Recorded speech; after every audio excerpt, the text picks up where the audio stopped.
जय हिंद दोस्त। चलिए आज स्टार्ट करते हैं। हम इंग्लिश का पहला सेशन हमारा है जो कि सेंटेंस। आज पढ़ेंगे सेंटेंस, पूरा सेंटेंस कवर किया जाएगा। सेंटेंस क्या होता है, कितने प्रकार का होता है, इसके कितने भाग होते हैं और कुछ एक्सरसाइज भी आज कंप्लीट की जाएगी। चलिए तो सबसे पहले जान लीजिए, सेंटेंस स्टार्ट होने से पहले आता है आपका पहला स्टेप है जो कहता है आपका लेटर्स, यानी कि अक्षर। क्या है? अक्षर। सबसे पहला स्टेप इंग्लिश का होता है अक्षर। ठीक है, इनसे ही हमारी सब कुछ स्टार्ट होती है इंग्लिश। चलिए तो ये सब क्या है, आपके लेटर्स हैं और इनके लेटर्स को समुदाय क्या कहेंगे या ग्रुप को कह सकते हो, जो है इनको क्या कहते हैं हम, तो इनको कहते हैं अल्फ़ाबेट। क्या कहते हैं? अल्फ़ाबेट। ध्यान रखिए, कभी भी आप अल्फ़ाबेट्स नहीं बोलोगे, अल्फ़ाबेट्स नहीं बोलोगे। अब क्यों नहीं बोलोगे? क्योंकि ऑलरेडी ये क्या है, एक ग्रुप है ना। इसी प्रकार होता है आपका कैटल। कैटल कैटल क्योंकि ये जो है किसका ग्रुप है? कैटल क्या होता है? पशु ग्रुप है। या आप कह सकते हो पोएट्री, है ना, जो भी है जो पोएम का रहेगा, है ना। चलिए फिर आगे बढ़ते हैं। अब फिर आता है आपका, इसमें लेटर्स के बाद आते हैं आपका वॉवेल्स। वॉवेल क्या होता है? तो वॉवेल क्या होता है? स्वर होता है। इसको कहते हैं हिंदी में स्वर। इसका प्रयोग कहाँ होता है? तो स्वर का प्रयोग होता है मात्रा बनाने के लिए। जैसे हिंदी मात्रा बनाने की आपका है, वैसे इंग्लिश की मात्रा के लिए जो है ये 5 स्वर हैं। बाकी क्या हैं? कॉन्सोनेंट यानी कि व्यंजन। ठीक है, इनके यूज़ से सारे वर्ड्स बनते हैं। चलिए अब आता है आपका वर्ड्स। वर्ड्स क्या होता है? तो वर्ड्स होता है, इसको कह सकते हो आप शब्द आपका होता है ये। A group of letters which means something, a group of letters which means something called a word. यानी कि अक्षरों का ऐसा समूह जिसका कुछ मतलब हो। अक्षरों का ऐसा समूह जिसका कुछ मतलब हो क्या कहलाएगा? आपका शब्द। जैसे आपका है man, woman, child, school, country, house, village, book. ये सब क्या है? इनका कुछ ना कुछ मतलब है। यानी एक आदमी, औरत, बच्चा, स्कूल, देश, घोड़ा, गांव, विलेज, है ना, जो आपका है गांव, यानी कि एक हो जाएगा आपका किताब। तो इन सब का क्या है? कुछ मतलब है। या पेन भी कह सकते हो, क्या होता है इसका कोई मतलब। बट लेकिन अगर इनका अरेंजमेंट सही नहीं रहेगा तो ये क्या वर्ड्स कहलाएंगे? अगर इनका अरेंजमेंट सही नहीं है या इसका कुछ मीनिंगफुल नहीं रहेगा तो क्या हम उनको शब्द कह सकते हैं? तो उनको शब्द नहीं कहेंगे। जैसे एग्जाम्पल पे ले लीजिए, जो है आपके एग्जाम्पल, जैसे आपका है पी ई यन, तो पेन हो जाएगा, लेकिन इसको हम लिखेंगे पी एन ई, कुछ है। या कह सकते हो आप एन पी ई। तो भले ही लेटर्स के ग्रुप हैं लेकिन ये शब्द नहीं बना रहे, क्योंकि इनका कुछ मीनिंग्स नहीं है, कुछ मतलब नहीं है। तो क्या नहीं है? तो ये शब्द नहीं है। चलिए अब आपका आता है सेंटेंस। सेंटेंस यानी कि वाक्य। तो वाक्य क्या होता है? देखिए, अ ग्रुप ऑफ वर्ड्स, शब्दों का जो समूह, a group of words which makes complete sense, जो बनाता है एक पूर्ण रूप बनाते या पूर्ण भाव बनाए, उसको क्या कहेंगे? Card a sentence. क्या कहलाता है? वाक्य कहलाता है। चलिए जैसे देखिए आप, क्या है? आई हैव, नहीं, I have read a book. मैंने एक किताब पढ़ लिया या मैं एक किताब पढ़ चुका हूँ। अगला है स्टेप, कहते हैं कि he was reading a book. वह क्या कर रहा है? एक किताब पढ़ रहा था। चलो, you have already read a book, ये भी क्या है? आपका सेंटेंस है। You we must have seen, we must have been read a book, ये भी क्या है? आपका सेंटेंस है। बट ये जो सेंटेंस आपका पहला है, I have read a book, अगर ये सही फॉर्म में ना हो तो, जैसे बुक, रीड, हैव, अ, आई, तो ये क्या है? आपका सेंटेंस है? तो नहीं है। जैसे वर्ड्स में क्या एक मीनिंगफुल रहना चाहिए, इसमें भी क्या है कि मीनिंगफुल है, इसका कुछ मतलब रहे, तब भी आप कह लोगे ये क्या है? वर्ड है या सेंटेंस है। चलिए अब आपका आता है पार्ट्स ऑफ सेंटेंस, यानी कि वाक्य के भाग। तो वाक्य के दो भाग होते हैं, पहला होता है सब्जेक्ट यानी कि कर्ता, उसके बाद क्या है प्रेडिकेट यानी कि विधेय। इसके दो पार्ट होते हैं वाक्य के जो है, कर्ता और विधेय। चलिए, तो सब्जेक्ट क्या होता है? सब्जेक्ट होता है जो काम करता है, वो क्या कहलाता है आपका सब्जेक्ट। जैसे मैं आपको पढ़ा रहा हूँ तो मैं क्या हूँ? सब्जेक्ट है हो। आप पढ़ रहे हो तो आप क्या हो? तो एक सब्जेक्ट हैं। चलिए, तो यानी जो भी काम करेगा वो सब्जेक्ट रहे, बाकी क्या रहते हैं? तो प्रेडिकेट रहते हैं। जैसे Radha was reading the book, तो इसमें राधा क्या है? राधा सब्जेक्ट, क्योंकि राधा काम कर रही है। बाकी क्या है? प्रेडिकेट हैं। चलिए, अगला है वी बॉट न्यू बुक, तो वी बॉट, वी क्या है? सब्जेक्ट है, बाकी क्या है? प्रेडिकेट है। तो हमने क्या खरीदा? एक किताब खरीदा। तो क्या है? वी सब्जेक्ट है, बाकी प्रेडिकेट है। यहाँ तक क्लियर बातें हो गई। चलिए आगे। अब आ रहा है आपका काइंड्स ऑफ सेंटेंस। वो था पार्ट्स ऑफ सेंटेंस, अब है काइंड्स ऑफ सेंटेंस। काइंड्स क्या हो जाएगा? तब कहोगे वाक्य के प्रकार। क्या कहोगे आप? वाक्य के प्रकार। तो वाक्य के टोटल 5 प्रकार होते हैं। पहला आपका असर्टिव सेंटेंस या स्टेटमेंट सेंटेंस, या कह सकते हो आप डिक्लेरेटिव सेंटेंस। तो ये तीनों एक ही है ना, यानी कि साधारण वाक्य हैं। अगला आपका क्या कह रहा है? इंट्रोगेटिव सेंटेंस यानी कि प्रश्नवाचक वाक्य। फिर अगला है इम्परेटिव सेंटेंस, तो क्या हो जाएगा आपका? ये आज्ञा या आदेश सूचक वाक्य, आज्ञा या आदेश सूचक वाक्य है। चलिए, चौथा नंबर आपका एक्सक्लामेटरी सेंटेंस यानी कि विस्मयादि सूचक या विस्मयादि बोधक वाक्य कह सकते हो आप। चलिए, अगला है पांचवा ऑपरेटिव सेंटेंस यानी कि इच्छा सूचक वाक्य। तो वाक्य होते हैं 5 प्रकार की। अब जानते हैं, आइए इनके परिभाषाएं और इनके एग्जाम्पल।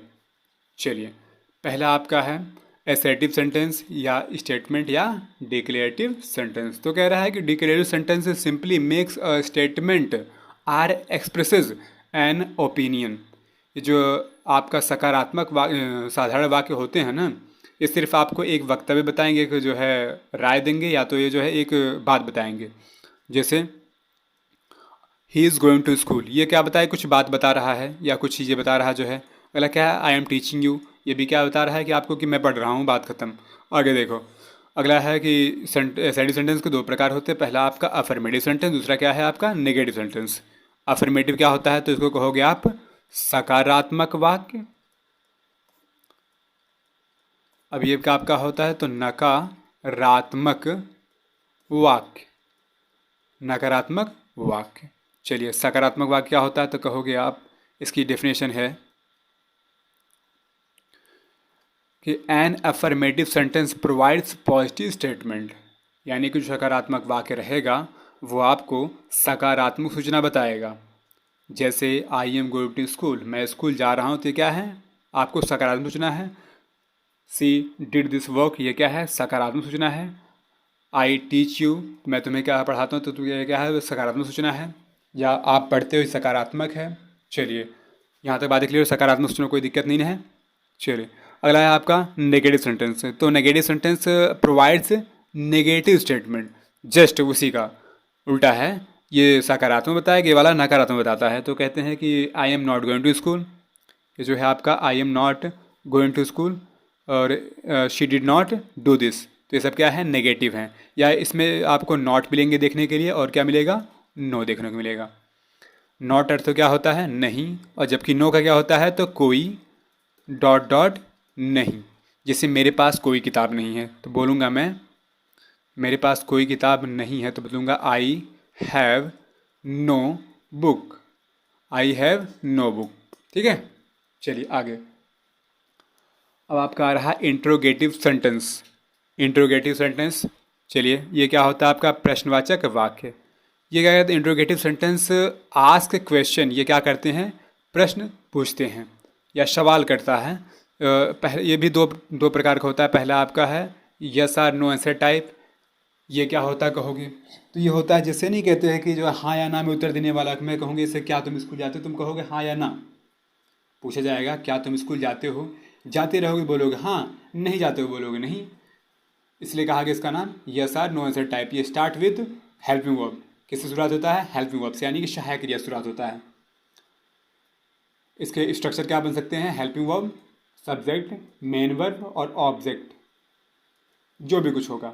जैसे did he open the door, तो डिड क्या है यहाँ पर, तो डिड यहाँ पर है हेल्पिंग वर्ब, डिड है हेल्पिंग वर्ब। फिर आपका इज सी रीडिंग, तो इज तो आपको पता ही हेल्पिंग वर्ब है। चलिए अगला आता है without yes or no answer type. तो without yes or no answer type ये क्या रहेगा, जिसका आप हाँ या ना में उत्तर नहीं दे पाओगे। मैं आपसे पूछूंगा आप स्कूल कहाँ जाते हैं, तो आप ये तो है नहीं कहोगे कि हाँ या ना, तो आपको पूरा बताओगे कि मैं वहाँ जाता हूँ, वहाँ पढ़ता हूँ, ये पढ़ता हूँ, वो पढ़ता हूँ, जो भी आप बताओगे। तो ये तो हो गया आपका विदाउट एस आर। ये कहते हैं WH word, helping verb, subject, main verb और ऑब्जेक्ट होता होगा, है ना। तो इसके अंत में जो है क्या आपको मिलेगा, आपको ऑब्जेक्ट भी मिलेगा, ठीक है। जैसे what is this, what is this, what is your name, तुम्हारा नाम क्या है, हाउ आर यू, तुम कैसे हो। हाँ, हमने आपसे कहा था कि WH वर्ड, लेकिन ये जो हाउ है ये भी आपका क्या होता है, इंट्रोगेटिव वर्ड होता है। चलिए आगे, अगला है आपका इम्परेटिव सेंटेंस। इसकी डेफिनेशन है, देखिए कह रहा है an imperative sentence gives a command or makes a request or suggestion. तो इम्परेटिव सेंटेंस क्या करता है, ये आदेश प्रदान कराता है, निवेदन करता है, आपको सलाह करता है ना। तो ये सब होता है इसमें। चलिए, तो पहला है प्लीज़ हेल्प हिम, तो आपसे क्या कर निवेदन कर रहा है कि कृपया उसकी मदद करिए। मूव आउट ऑफ माई वे, मेरे रास्ते से हट जाओ, आदेश है। शट द फ्रंट डोर, ये भी क्या है, आदेश है। फाइंड माई लेदर जॉकेट, मेरी लेदर जॉकेट खोजो, तो क्या है ये, आदेश है। बी देयर एट 5, अगला है क्लीन योर रूम, अपने कमरे को साफ करो, ये भी क्या है, आदेश है। कंप्लीट दिस टुमारो, ये भी क्या है, आपका आदेश है। चलिए आगे चलिए, अगला है आपका एक्सक्लामेटरी सेंटेंस। तो कहोगे आप an exclamatory sentence is a sentence that expresses great emotion such an excitement, surprise, happiness and anger. तो ये क्या करेगा, आपको गहरी अनुभूति कराएगा। जैसे आपको गुस्सा आ रहा है, खुश हो, दुखी हो, तो उस समय जो वर्ड आप यूज़ करोगे वो आपका कहलाता है एक्सक्लामेटरी सेंटेंस, है ना। तो ये जैसे उसके एक्सक्लामेटरी सेंटेंस की पहचान क्या रहती है, तो उसके अंत में क्या रहेगा, एक्सक्लामेशन मार्क रहेगा, है ना। तो उसके अंत में क्या रहेगा, एक्सक्लामेशन मार्क रहेगा। जैसे पहला oh, that is excellent, oh that is excellent. अगला क्या है, I have no idea what they think of us, मेरे पास कोई विचार नहीं है कि उनको वो जो है मेरे बारे में क्या सोचते हैं। अगला है you are amazing, you are amazing. अगला है he is not doing it right, जो है इसे तुरंत नहीं कर रहा। अगला है you did really good job. अगला है वाओ, रियली कैन, जो है wow can, I can not, I जो है I really can not believe that my God there are some wonderful great decoration, how does he do it, वह ऐसा कैसे कर सकता है। चलिए अब आपका अंतिम नंबर है ऑप्टेटिव सेंटेंस, यानी कि आपका है इच्छा सूचक वाक्य। इसमें क्या करेगा, कह रहा है कि an optative sentence expresses a prayer wish curse, यानी कि आपका जो इच्छा सूचक वाक्य रहेगा ये आपको इच्छा जताएगा, प्रार्थना करेगा, क्या करेगा, प्रार्थना। ये शाप इसमें आएगा, कामना रहेगा, है ना। जैसे गॉड ब्लेस यू, ये आपको आशीर्वाद दे रहा है, इसमें आशीर्वाद भी प्रदान कराता है। May you be blessed with a good job, wish you a wonderful day, ये आपका क्या है, आशा या कामना कर रहा है। May you succeed in your Endeavour. अगला है let the world be a peaceful, ये भी क्या है, इच्छा या कामना जताता है। Wish you many more return of the day. अगला है हैप्पी बर्थडे। फिर अंतिम क्या है, ऑल द बेस्ट। तो ये सब क्या है, आपके आज्ञा या आदेश सूचक वाक्य हैं। तो देखिए दोस्त, इतने होते हैं आपके सेंटेंस। चलिए आप इसको फिर से रिवाइज कर लीजिए। इसमें क्या जताएगा, आपको इच्छा या आदेश, इच्छा जताएगा या प्रार्थना करेगा या कामना करेगा। इसमें क्या करेगा, ये आपको जो क्षणिक होने वाली अनुभूतियों के में जो वर्ड्स निकलते हैं या जो है वाक्य निकलता है वो जो है उसको बताएगा। इम्परेटिव क्या करता है, आपको आदेश देता है, सलाह देगा, निवेदन करेगा, परामर्श करेगा, ये सब क्या है इम्परेटिव में। इंट्रीगेटिव क्या कर देगा, आपको प्रश्न पूछेगा। फिर आपका असर्टिव क्या करता है, ये आपको एक वक्तव्य बताता है या फिर कोई जो है बात को आपको बताएगा। चलिए अब एक्सरसाइज कर ले रहे हैं, जो हमने पढ़ा उसकी एक्सरसाइज की जाएगी। चलिए क्वेश्चन नंबर फर्स्ट है, कह रहा है कि I wish I had a car. मैंने पूछा था आपसे जो है कि ये जो है कह रहा है क्या कि आई विश मेरी इच्छा क्या है, आई विश मेरी इच्छा क्या है कि मेरे पास क्या हो, एक कार हो। मेरी इच्छा है कि मेरे पास एक कार हो। तो वो कौन सा वाक्य होता है जो इच्छा जताता है, तो क्या होता है ऑप्टेटिव सेंटेंस। तो ऑप्टेटिव सेंटेंस तो ए राइट आंसर। चलिए अगला क्वेश्चन है, डू योर वर्क, अपना काम करो, as fast as you can, जितना तेज हो सके उतना, जितना तेज हो सके उतना तेज अपना काम करो। तो ये क्या है, ये भी क्या कर रहा है, आदेश दे रहा है। जब आदेश दे रहा है तो यानी क्या हो जाएगा, इम्परेटिव सेंटेंस। हो गया, बात है क्लियर। चलिए तीसरा नंबर कह रहा है, which type of sentence shows the sudden and strong feeling. कौन सा वाक्य होता है जो तुरंत और कठिन जो है या कैसे तुरंत की जो क्षणिक जो है फीलिंग देता है या फीलिंग की अनुभूति कराता है, तो क्या कहलाता है आपका वो एक्सक्लेमेटरी सेंटेंस, जिसमें जो है आपको ओफ या वाव ये सब मिलते हैं, है ना। चलिए अगला है आपका अगला क्वेश्चन, कह रहा है which type of sentence is use to ask something. कौन सा सेंटेंस या किस प्रकार का वाक्य आपको प्रश्न पूछने में उपयोग किया जाता है, तो कहोगे वो क्या है आपका इंट्रोगेटिव सेंटेंस। इंट्रोगेटिव सेंटेंस क्या करता है, आपका वाक्य को पूछता है। अगला है which type of sentence in with a question mark. कौन सा वाक्य क्वेश्चन मार्क पर समाप्त होता है। तो जब भी बात होगी क्वेश्चन मार्क की समझना इंट्रोगेटिव सेंटेंस, यानी क्या हो जाएगा, C option is right answer. Cook some food for me, मेरे लिए कुछ भोजन बनाओ, मेरे लिए कुछ भोजन बनाओ। तो एक्चुअल में कह क्या रहा है, ये आपको आदेश दे रहा है। तो आदेश देगा क्या है आपका इम्परेटिव सेंटेंस। यानी कि ध्यान रखिए जब भी सेंटेंस किससे स्टार्ट होगा, वर्ब से, तो वो क्या होते हैं आपका इम्परेटिव सेंटेंस होते हैं। चलिए कह रहा है कि what type of sentence end with an exclamatory sign, यानी कि शाइन। तो कौन सा वाक्य का कौन सा प्रकार है जो आपको एक्सक्लेमेशन मार्क पर समाप्त होता है। तो जब भी एक्सक्लेमेशन मार्क हो तो कहोगे आपका क्या है एक्सक्लेमेटरी सेंटेंस, यानी कि इज राइट आंसर। चलिए कह रहा है assertive or declarative sentence are of. तो पूछ रहा है आपसे कि असर्टिव या डिक्लेरेटिव सेंटेंस वो कितने प्रकार के होते हैं।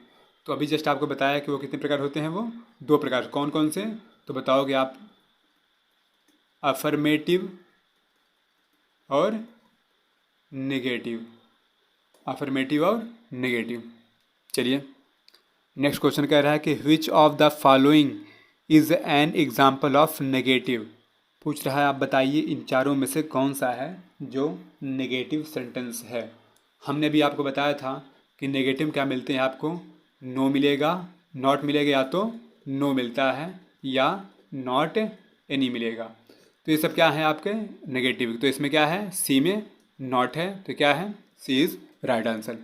चलिए कह रहा है डू यू नो, क्या आप जानते हो वेयर माई बुक इज़, मेरी किताब कहाँ है। क्या आप जानते हो कि मेरी किताब कहाँ है। पूछ रहा है this is an example of which kind of sentence. देखोगे इसमें अंत में क्या है, तो क्वेश्चन वर्ड है। जब क्वेश्चन वर्ड है तो क्या है आपका इंट्रो क्वेश्चन मार्क, तो क्या आपका होगा इंट्रोगेटिव सेंटेंस है। चलिए कैच इट, इसे पकड़ो। तो ये क्या दे रहा है आपको, आदेश दे रहा है। जब आदेश देगा तो क्या होगा आपका इम्परेटिव सेंटेंस। चलिए आगे कह रहा है कि what kind of music do you like. तुम्हें किस प्रकार की संगीत पसंद है। तुम्हें किस प्रकार की संगीत पसंद है। अब फिर देखो अंत में क्या है, क्वेश्चन मार्क है। जब क्वेश्चन मार्क है तो क्या होगा, आपका इंट्रोगेटिव सेंटेंस होगा।